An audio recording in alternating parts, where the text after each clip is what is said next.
वंदे मातरम गाने के लिए। मदारी अपने आप को घोषित कर दिया, बंदर लेकर के आ रहे हैं, घुमा रहे हैं। मेरे स्पीच होने के बाद कल वो लोग बीजेपी के लोग सब मिलके हवन करके उस स्टेज का शुद्धिकरण करने का काम किए। ये हम सब के लिए खेद का विषय है, देश के लिए भी खेद का विषय है। हम इसकी तहकीकात भी करेंगे। We all condemn untouchability.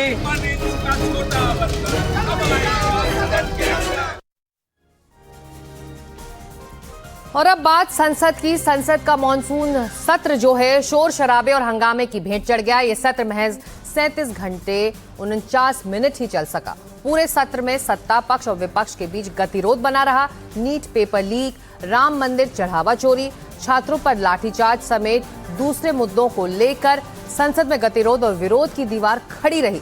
सरकार ने विपक्ष को चर्चा का प्रस्ताव दिया, लेकिन गतिरोध की गाड़ी नहीं रुकी। हंगामा होता रहा और सदन हर दिन स्थगित होती रही। आखिरकार आज मानसून सत्र के आखिरी दिन लोकसभा के अनिश्चितकाल के लिए उसे स्थगित करना पड़ा और सत्ता पक्ष और विपक्ष के बीच तकरार की वजह से जनहित के मुद्दों पर चर्चा नहीं हो सकी।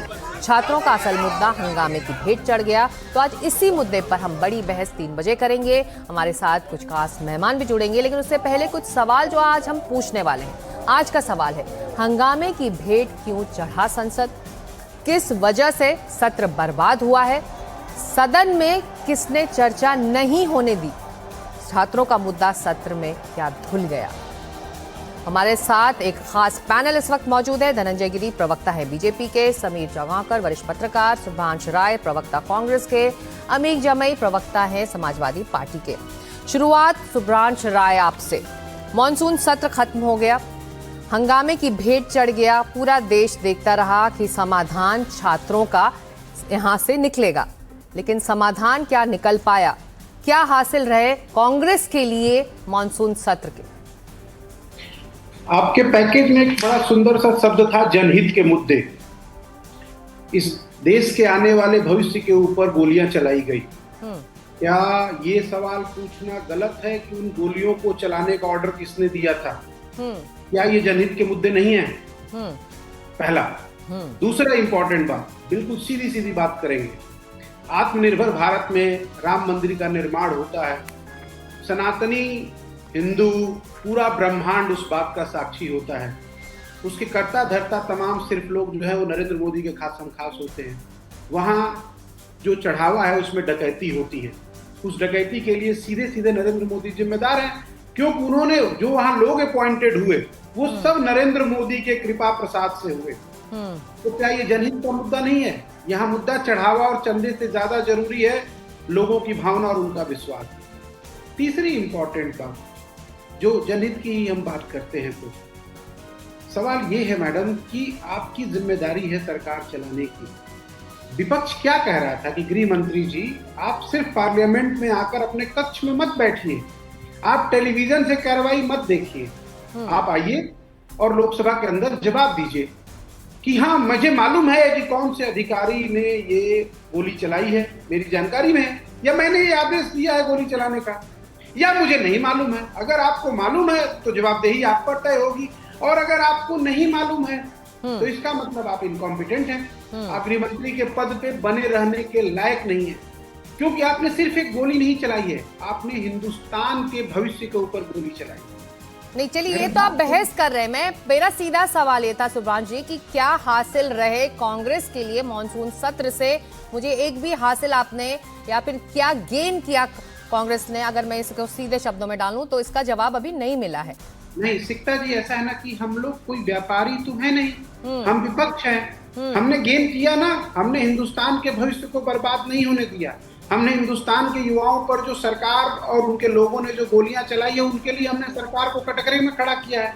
आज एनडीटीवी पे बैठकर चर्चा हो रही है, ये हमने गेन किया है, क्योंकि आपने जवाबदेही तय करने के लिए सरकार को इस तरह से घेरा। चलिए धनंजय गिरी जी, जो बात कह रही है कांग्रेस इस वक्त, जवाबदेही तय होनी जरूरी थी।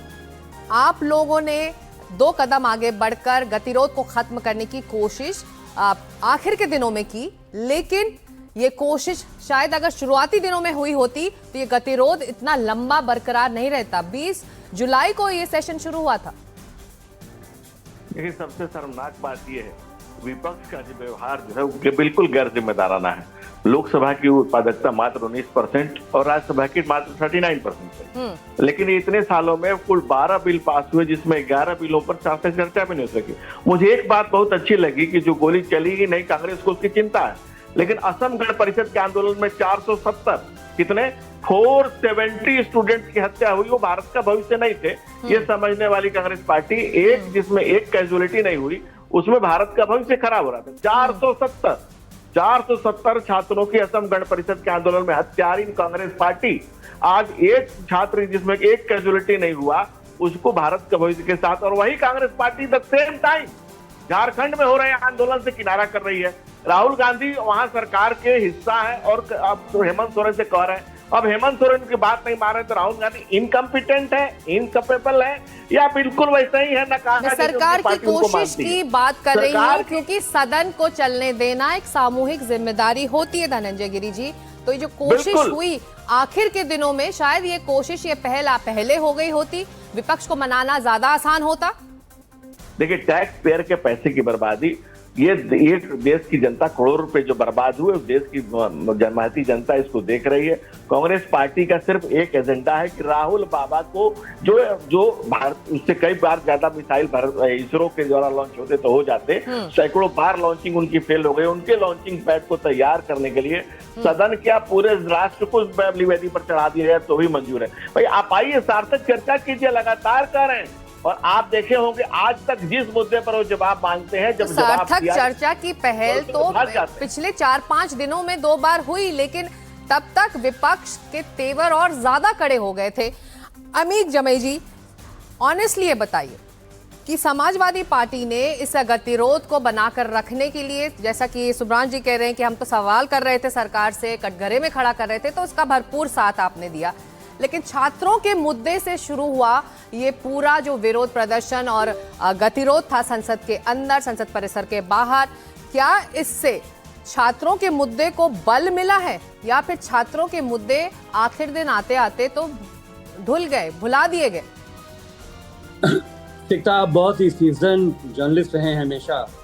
आप जानती हैं कि पूरे देश में एनडीए ने नरेंद्र मोदी की जो एंटी पीपुल पॉलिसीज है उसके चलते पूरा देश आज इकोनॉमिक क्राइसिस को फेस कर रहा है। पूरे देश में चरम की बेरोजगारी, चरम की महंगाई, और जितने भी रोजगार के मौके थे वो मौके नरेंद्र मोदी ने निजीकरण के जरिए खत्म किए, जिसकी वजह से पूरे देश में छात्रों में, युवाओं में भारतीय जनता पार्टी के खिलाफ आक्रोश है। चंदा चोरी के मामले में एक भारतीय जनता पार्टी के रंजय गिरी भी गांव में गए थे, चंदा लेके आए थे मंदिर के लिए। तो जिन लोगों ने, गरीबों ने, मुफलिसों ने आस्था के मुताबिक 10 रुपया, 100 रुपया, 2000 दिया, उसका पैसा धनंजय गिरी ने, इनकी सरकार ने लूटा। तो आज पूरा दिल देश का टूटा हुआ है भारतीय जनता पार्टी से। मेरे नेता माननीय अखिलेश यादव जी ये चाहते थे कि हम, अखिलेश जी प्रधानमंत्री तो है नहीं, प्रधानमंत्री तो नरेंद्र मोदी जी हैं, भारत की संसद उनके बगैर चलेगी नहीं, गृह मंत्री अमित शाह के बगैर चलेगी नहीं, लेकिन देश का सबसे अहंकारी गृह मंत्री अमित शाह के चलते 21 जुलाई से जो भारत की संसद छोड़ के गृह मंत्री भागे हैं, वो तो आज सोचिए कल कि अपने स्टेटमेंट में अमित जी गृह मंत्री तो ये कह रहे थे कि हंगामा सदन में हो रहा था इसलिए मैं नहीं आया, अगर सदन चलने देता विपक्ष तो मैं आकर बैठता वहां पर और कार्रवाई में शामिल होता। उन्होंने अपना ये पक्ष रखा है। दीक्षा जी, आपने यूपीए 1 यूपीए 2 कवर किया है। आदरणीय सुषमा, मरहूम सुषमा जी, मरहूम अरुण जेटली साहब, सबसे ज्यादा यूपीए 1 यूपीए 2 में जो पार्लियामेंट डिस्टर्ब हुआ, बीजेपी को क्रेडिट जाता है कि नहीं जाता है? कहते थे ये राष्ट्र हित में है, संसद नहीं चलने देना। तो सवाल ये कि आदरणीय राहुल जी ने, मेरे नेता अखिलेश जी ने, डिम्पल जी ने जब भारत की संसद में गृह मंत्री से कहा गृह मंत्री आओ, देश के छात्रों के मामले में जवाब दो, गृह मंत्री गायब।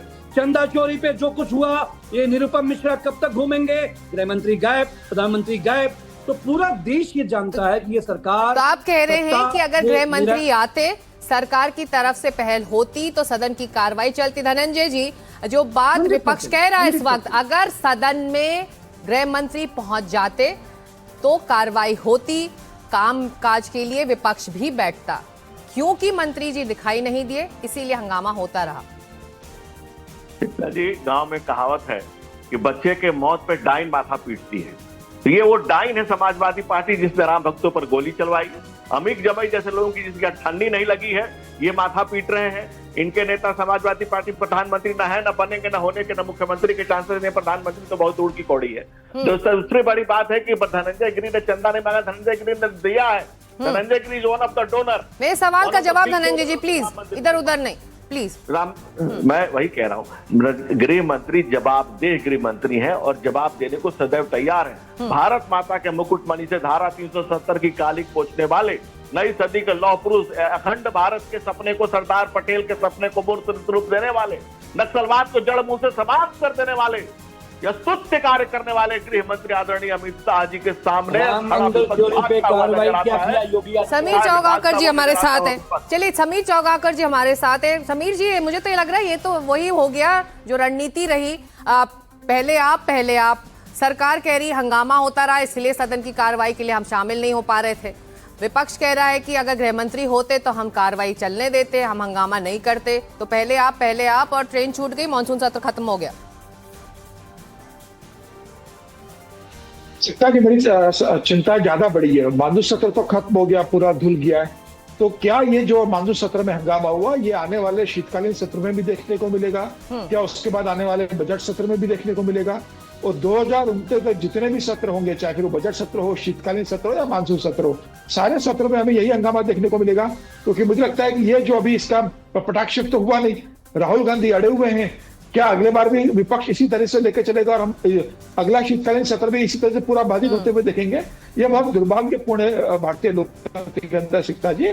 और मुझे लगता है कि जब कल अमित शाह जी ने पत्र लिखा लोकसभा स्पीकर ओम बिरला जी को कि आप समय तय कर दीजिए, हम चर्चा करना चाहता हूँ, विपक्ष से बात कर लीजिए, मैं उम्मीद कर रहा था कि उसके बाद Rahul Gandhi leader of opposition के रूप में लोकसभा स्पीकर को पत्र लिखेंगे और कहेंगे कि अगर गृह मंत्री जी तैयार है चर्चा के लिए, उन्होंने आपको पत्र लिखा है, तो मैं चाहता हूं कि सत्र का एक दिन कम पड़ेगा तो सत्र का एक दिन बढ़ा दीजिए, 13 की जगह 14 तारीख तक आप सत्र कीजिए, हम 14 तारीख तक चर्चा करना चाहते हैं। तो तमाम प्रश्नों की वहां पर चर्चा होगी, विचार होगा और उसके हम गृह मंत्री से प्रश्न पूछेंगे और गृह मंत्री का जब जवाब आएगा हम उसको सुनेंगे। तो मुझे लगता है कि राहुल गांधी अगर तो इस बात का जिक्र करते हैं पत्र लिखकर, बिल्कुल बढ़ा दिया जाए। राहुल गांधी आप उम्मीद कर रहे थे कि विपक्ष की तरफ से भी कुछ पहल होती। और एक छोटा सा सवाल, फिर मैं बाकी तीनों पार्टी के प्रवक्ताओं के पास जाऊंगी। समीर जी, जो विरोध जताने का तरीका रहा इस सत्र में, कई फर्स्ट हमने देखे।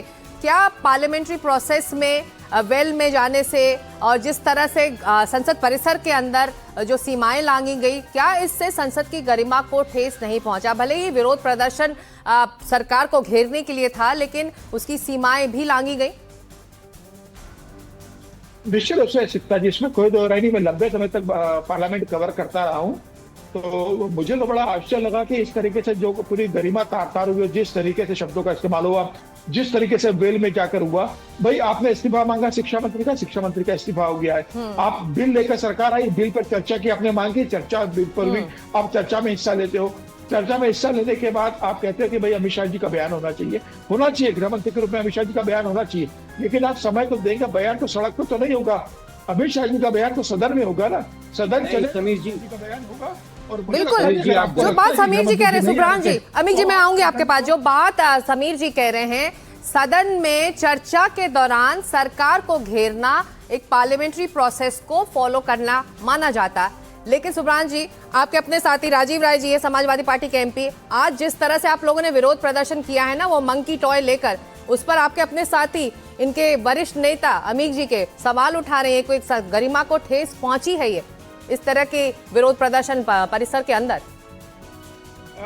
सिक्ता जी, आधा सच जो होता है ना, वो हमेशा झूठ से ज्यादा खतरनाक होता है। अमित शाह जी से पूरे विपक्ष ने सिर्फ 2 शब्दों की मांग करी थी सीधा सीधा बताइए कि गोली किसने चलवाया, आपने ऑर्डर दिया। ठीक है, वो हमने सबने हाँ, सुना। कल से आज तक में लगातार कांग्रेस ये कह रही है। मेरा सवाल ये है कि इस तरह के विरोध प्रदर्शन से क्या वाकई सरकार को आप कॉर्नर कर पाए, क्योंकि आपके अपने साथी आपका साथ छोड़ रहे हैं। मैं आपकी बात, पहले इम्पोर्टेंट बात, सीधा सीधा एक लाइन का शब्द था, क्या आपने गोली चलाने का आदेश दिया? हाँ, तो जिम्मेदारी लीजिए, अगर नहीं दिया इसका मतलब आप इनकॉम्पिटेंट। तो वो तो कह रहे थे मैं हर सवाल का जवाब चर्चा के दौरान दूंगा। सुन लीजिए फिर का काउंटर करेगा। और दूसरा, जो आपने संसद की मर्यादा का जिक्र किया ना, नरेंद्र मोदी सरकार में हमें याद है कि उनका आंखों का तारा, नरेंद्र मोदी और अमित शाह की आंखों का तारा, जिस दिन पार्लियामेंट में खड़े होकर ओ कटवे, ओ भणवे, ओ मुल्ले, जिस दिन बोला संयमित रहे, क्योंकि ये देश देख रहा है, नेशनल चैनल है। प्लीज शुभ्रांश जी, इस तरह के शब्दों का इस्तेमाल ना करें, प्लीज प्लीज प्लीज। आप अपनी बात रखें, लेकिन शब्दों का चयन हम और आप सोच समझ कर करें, प्लीज। ये शब्द जो है वो नरेंद्र मोदी की आंखों के तारे ने पार्लियामेंट के अंदर बोला था, और उस पे एक बार नरेंद्र मोदी जी ने नहीं कुछ कहा कि तुमने गलत बोला। उस पे अमित शाह ने एक बार नहीं बोला कि आपने गलत कहा। उस पे समीर चौगावकर जैसे वरिष्ठ पत्रकारों ने एक बार नहीं कहा कि आपने पार्लियामेंट की मर्यादा तार तार करी है। अभी मैं तो पूछ रही, रोड मैप क्या था? क्या विरोध प्रदर्शन करना था, टॉयज को लेकर खड़ा होना था, ड्रामा करना था चढ़ावा चोरी का? रोड मैप वाकई अमित जी था। जल्दी से वक्त खत्म हो रहा है, इधर उधर की बात प्लीज नहीं करते हैं हम। रोड मैप था विपक्ष के पास। जी आपने बिल्कुल अब सही कहा। बंदर जो है, बंदर उतना ही चलता है जितना उसका मदारी उसको नचाता है। तो मैं तो आज तक नहीं समझ में आ रहा है। अमित जी जल्दी से, क्या रोड मैप था विपक्ष के पास? क्या रोड मैप था सरकार को घेरने के अलावा जनहितों के लिए, छात्रों के हितों के लिए? क्या आंसर्स थे आप लोग के पास? हम ये चाह रहे थे कि जो सरदार पटेल जी का जो अपना अनुयायी बनते हैं हमारे गृह मंत्री जी, अहंकार ना दिखा के सीधे जो पुलिस के ऑफिसर्स थे दिल्ली के, उनके ऊपर कार्रवाई होती। जब आपने जेपी नड्डा जी को इस्तेमाल किया बच्चों से बात करने के लिए, जेपी नड्डा जी तो आज बेवकूफ बन गए।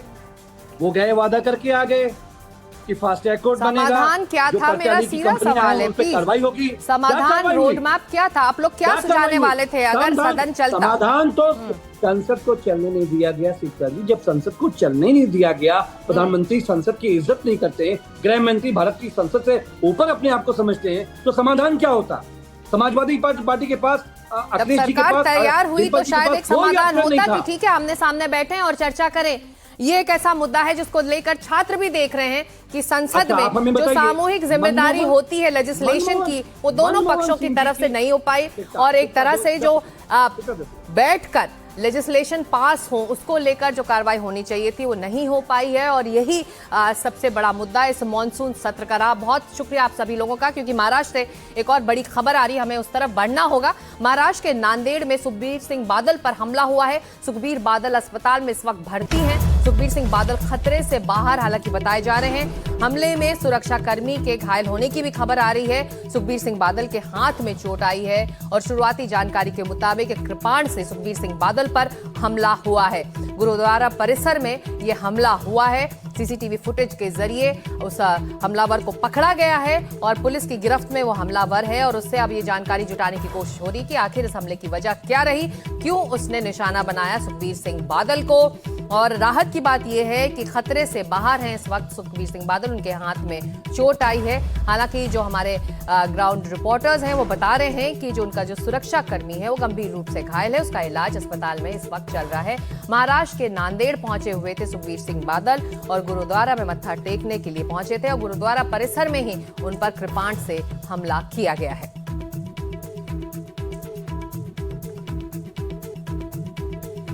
तो सुखबीर सिंह बादल पर हमले से जुड़ी एक और खबर और अपडेट हम आपको बता देते हैं। पुलिस ने हमलावर को अरेस्ट कर लिया है। नांदेड़ गुरुद्वारे की सीढ़ियों पर यह हमला हुआ। दर्शन कर मत्था टेकने के बाद वापस लौटते वक्त हमलावर ने उन पर हमला कर दिया। और वहां पहुंचे प्रत्यक्षदर्शी जो चश्मदीद हैं वो बता रहे हैं कि श्रद्धालु बनकर ही, एक और मत्था टेकने वाला बनकर ही ये हमलावर वहां आया था। हमले के वक्त सुरक्षा कर्मी वहां मौजूद भी थे और बीच बचाव में एक सुरक्षा कर्मी को गंभीर रूप से चोट आई है। सुखबीर सिंह बादल खतरे से बाहर हैं। उनका इलाज नांदेड़ के एक निजी अस्पताल में चल रहा है। उनका सुरक्षाकर्मी जिस पर हमलावर ने भी हमला किया, बीच बचाव करते हुए उसको चोट आई है, उसका भी इलाज इस वक्त अस्पताल में चल रहा है। तो श्रद्धालु बनकर आया था ये हमलावर, अब वो पुलिस की गिरफ्त में है और उससे जानकारी जुटाने की कोशिश हो रही कि आखिर उसने ये हमला क्यों किया। और हमले को लेकर एक्शन में है महाराष्ट्र के मुख्यमंत्री देवेंद्र फडणवीस। सीएम ने हमले की जांच के आदेश तुरंत दे दिए हैं। सीएम फडणवीस ने नांदेड़ एसपी से फोन पर इस घटना के बारे में बात की है, जानकारी ली है। तो ये बड़ी खबर हम आपको बता रहे हैं क्योंकि ये घटना नांदेड़ महाराष्ट्र की है। तो हमले को लेकर एक्शन में आ गए हैं महाराष्ट्र के मुख्यमंत्री देवेंद्र फडणवीस। सीएम ने हमले की जांच के तुरंत आदेश दिए हैं और यही वो आरोपी है बताया जा रहा है, जिसकी तस्वीर आप देख सकते हैं इस वक्त, जिसने ये हमला किया सुखबीर सिंह बादल पर। बताया जा रहा है कृपाण से हमला किया गया। सुखबीर सिंह बादल के हाथ में चोट आई है। उनका जो सुरक्षा कर्मी है वो गंभीर रूप से इस हमले में घायल हुआ है। हालांकि सुखबीर सिंह बादल खतरे से बाहर है। उनका इलाज इस वक्त नांदेड़ के एक निजी अस्पताल में चल रहा है। उनके हाथ में चोट आई है और ये जो शख्स है, जो हमलावर है, वो इस वक्त पुलिस की गिरफ्त में है। महाराष्ट्र के सीएम ने तुरंत नांदेड़ के एसपी से फोन पर इस घटना के बारे में जानकारी ली है, फोन पर बात की है और साथ ही तुरंत जांच के आदेश भी दिए हैं। आपको बता दें, ये वो हमलावर है, ये वो आरोपी है जिसने सुखबीर सिंह बादल पर कृपाण से हमला किया। उनके हाथ में चोट आई। उनका सुरक्षाकर्मी गंभीर रूप से घायल है और ये अब पुलिस की गिरफ्त में है और इससे पूछताछ इस वक्त जारी है कि आखिर उसने इस घटना को अंजाम क्यों दिया। हमले को लेकर महाराष्ट्र पुलिस और सीएम एक्शन में हैं और नांदेड़ के दौरे पे हैं सुखबीर सिंह बादल और गुरुद्वारा परिसर में ये हमला हुआ उन पर। और ये वो आरोपी है, हमलावर है, जो इस वक्त पुलिस की गिरफ्त में है और उसकी पगड़ी खुल गई थी और उसको फिर बांधा भी गया है और इसको अब पुलिस पूछताछ इससे कर रही है, जानकारी निकालने की कोशिश कर रही है कि आखिर उसने सुखबीर सिंह बादल पर हमला क्यों किया। तो ये बड़ी खबर हम आपको बता रहे हैं। महाराष्ट्र के नांदेड़ में गुरुद्वारा परिसर के अंदर ही इस शख्स ने सुखबीर सिंह बादल पर कृपाण से हमला किया। हमले में बीच बचाव के लिए जब उनके सुरक्षा कर्मी आए तो उन पर भी हमला किया गया। उनको गंभीर रूप से चोट आई है। उनका इलाज चल रहा है। हालांकि सुखबीर सिंह बादल इस वक्त खतरे से बाहर बताए जा रहे हैं। एक निजी अस्पताल में नांदेड़ में इस वक्त भर्ती हैं। मुख्यमंत्री देवेंद्र फडणवीस ने घटना का पूरा ब्यौरा वहां के स्थानीय एसपी से लिया है और जांच के आदेश तुरंत दे दिए हैं और इस घटना पर वो नजर भी रखे हुए हैं। सुखबीर सिंह बादल महाराष्ट्र के नांदेड़ में दौरे के लिए गए हुए थे और इस दौरान वो गुरुद्वारा पहुंचे, एक स्थानीय गुरुद्वारा मत्था टेकने के लिए, जहां पर परिसर के अंदर ही कृपाण से उन पर यह हमला कर दिया गया। तो ये बड़ी खबर हम आपको बता दें, श्रद्धालु बनकर ये हमलावर आया था और हमले के वक्त सुरक्षाकर्मी भी आसपास मौजूद थे। बीच बचाव के लिए जब एक कर्मी आगे बढ़ा तो उसको भी गंभीर रूप से चोट आई है। दर्शन कर वापस लौटते वक्त सीढ़ियों पर हमलावर ने वार कर दिया। तो मत्था टेकने के बाद जब सुखबीर सिंह बादल गुरुद्वारे की सीढ़ियों से बाहर निकल रहे थे तब इस हमलावर ने कृपाण से हमला किया। नांदेड़ गुरुद्वारे की सीढ़ियों पर यह हमला किया गया बताया जा रहा है। पुलिस ने तुरंत इस हमलावर को अरेस्ट किया, जिसकी तस्वीरें आप देख सकते हैं। उसकी पगड़ी इस दौरान खुल गई थी, जिसे बांधा भी गया। सुखबीर सिंह बादल पर हमला होने के बाद उन्हें तुरंत नांदेड़ के निजी अस्पताल ले जाया गया, जहां उनका इलाज कराया गया और बताया जा रहा है कि वो खतरे से इस वक्त बाहर हैं। हालांकि उनके सुरक्षाकर्मी को गंभीर रूप से चोट आई है।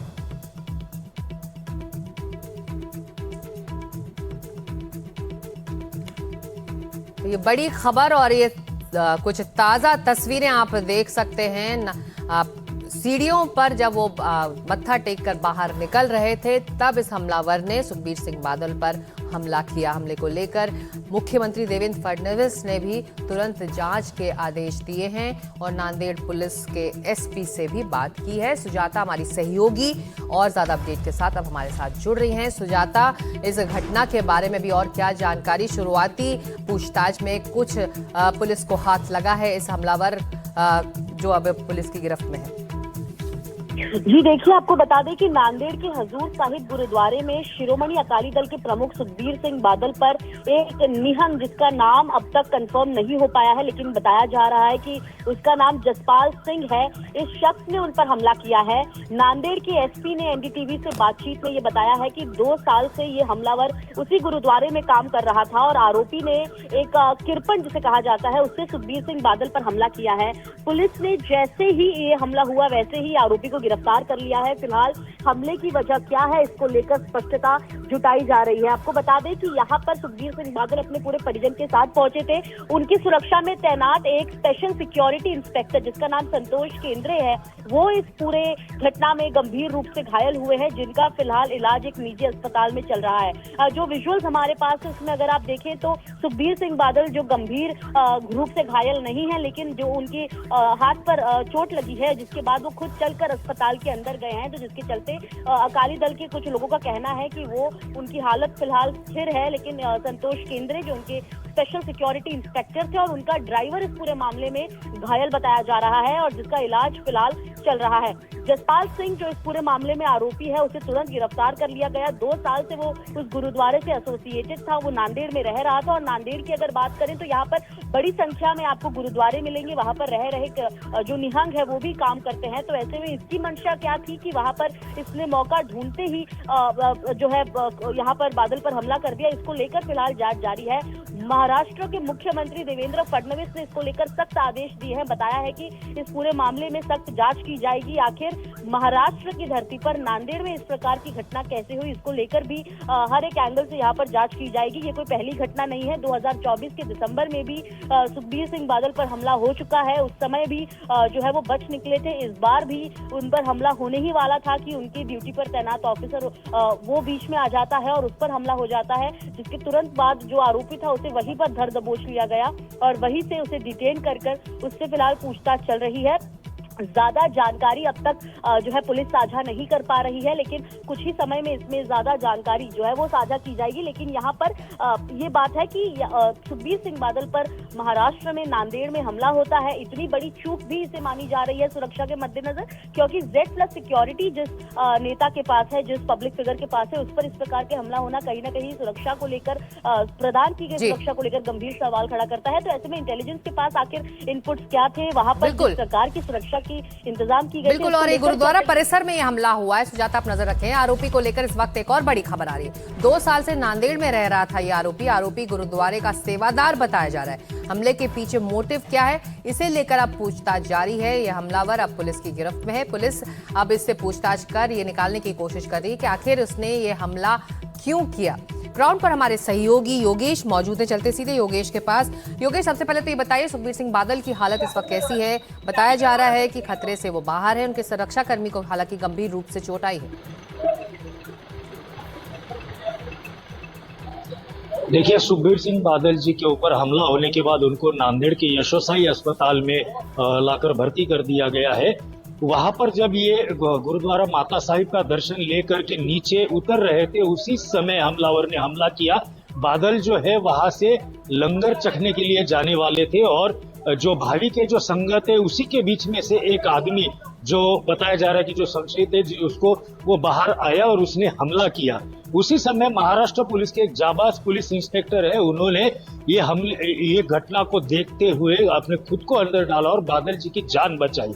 इस घटना के बाद बादल जी के हाथ को जब लगा था, वहां से खून निकल रहा था, तो बादल जी का पूरा परिवार, जो केंद्रीय पूर्व मंत्री है हरसिमरत कौर और बादल जी का पूरा परिवार ने उनकी एक बहुत अलग छवि यहाँ देखने को मिली कि उन्होंने जिस पुलिस इंस्पेक्टर ने इनकी जान बचाने की कोशिश की, उनके पैर छुए वहां पर और वहां से इनको अस्पताल में लाया गया। अभी अस्पताल से मेडिकल बुलेटिन आने की हम प्रतीक्षा कर रहे हैं, लेकिन हमारे निजी सूत्रों से ये पता चला है कि सुखबीर सिंह बादल जो है अभी खतरे से बाहर है, लेकिन महाराष्ट्र पुलिस के सारे आला अफसर, जिला प्रशासन के सारे आला अफसर जो है यहाँ पर मौजूद है और वो खुद पर्सनली इस सब चीज मॉनिटर कर रहे हैं।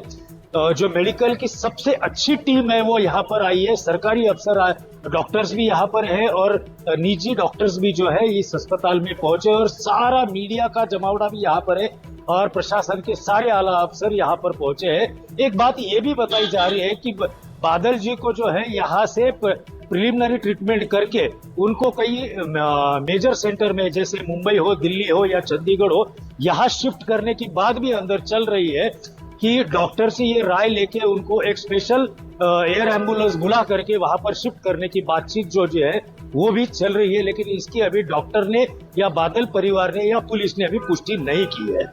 जी, और इस बीच नांदेड़ पुलिस के आला अधिकारी पहुंचे हैं अस्पताल। सुखबीर सिंह बादल का बयान दर्ज किया जा रहा है। थोड़ी देर में मेडिकल बुलेटिन भी जारी होने की उम्मीद जताई जा रही है। इस वक्त वो एक स्थानीय निजी अस्पताल में हैं, जहां पर उनका इलाज चल रहा है, खतरे से बाहर हैं। लेकिन सुखबीर बादल का बयान अब दर्ज करने के लिए पुलिस वहां पहुंच चुकी है। पुलिस के आला अधिकारी अस्पताल पहुंच चुके हैं। थोड़ी देर में अस्पताल से मेडिकल बुलेटिन भी जारी होगा। योगेश हमारे साथ लगातार बने हुए हैं, मेडिकल बुलेटिन का इंतजार है, लेकिन आप ये बता सकते हैं, राहत की बात यह है कि वो खतरे से बाहर है योगेश, लेकिन अब जरूरी है मोटिव के बारे में समझना, क्योंकि जो हमलावर है वो पुलिस की गिरफ्त में है, उससे पूछताछ जारी है और ये समझना जरूरी है कि आखिर उसने ये हमला किया क्यों।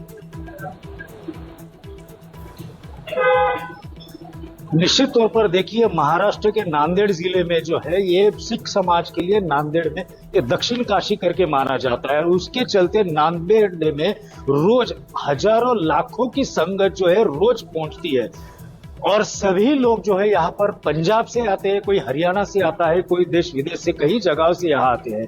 तो पुलिस को इन सबको, महाराष्ट्र पुलिस को इन सबको मॉनिटर करना संभव नहीं है। पुलिस सिर्फ कोई अनलॉफुल एक्टिविटी तो नहीं हो रही ना, इसके ऊपर नजर रखती है। जब ये बादल जी जब आए तो महाराष्ट्र पुलिस की ओर से भी जो स्पेशल प्रोटेक्शन यूनिट है उन्होंने Z+ की सिक्योरिटी दी और बादल जी के साथ उनकी पंजाब की अपनी पंजाब पुलिस की सिक्योरिटी भी उनके साथ चल रही थी और ये 2 लेयर का इनके ऊपर सुरक्षा कवच मिला था। लेकिन जो संगत गुरुद्वारे में आ रही थी वो सब एक जैसे उनको दिख रहे थे। उसी का फायदा उठाते हुए जिस आरोपी को पुलिस ने धर दबोचा है उसने ये वारदात की, ऐसा पुलिस का मानना है। अच्छी बात यह है कि बादल जी खतरे से बाहर है, लेकिन अब पुलिस की एक बिल्कुल आप नजर रखें योगेश। और इस बीच मुख्यमंत्री देवेंद्र फडणवीस ने खुद सुखबीर सिंह बादल को फोन कर उनके स्वास्थ्य के बारे में जानकारी ली है। ये खबर आ रही है क्योंकि ये पूरी घटना जो है, ये वारदात जो है, ये महाराष्ट्र के नांदेड़ में हुई है। इसलिए मुख्यमंत्री देवेंद्र फडणवीस ने खुद सुखबीर सिंह बादल से फोन पर बात की है। और योगेश आप नजर रखें, हम आपके पास लौटेंगे अपडेट के लिए। इस वक्त शुक्रिया। ये बड़ी खबर महाराष्ट्र के नांदेड़ से, जहां पर पंजाब के पूर्व मुख्यमंत्री सुखबीर बादल पर हमला हुआ है। लगातार अपडेट्स आपको मिलते रहेंगे।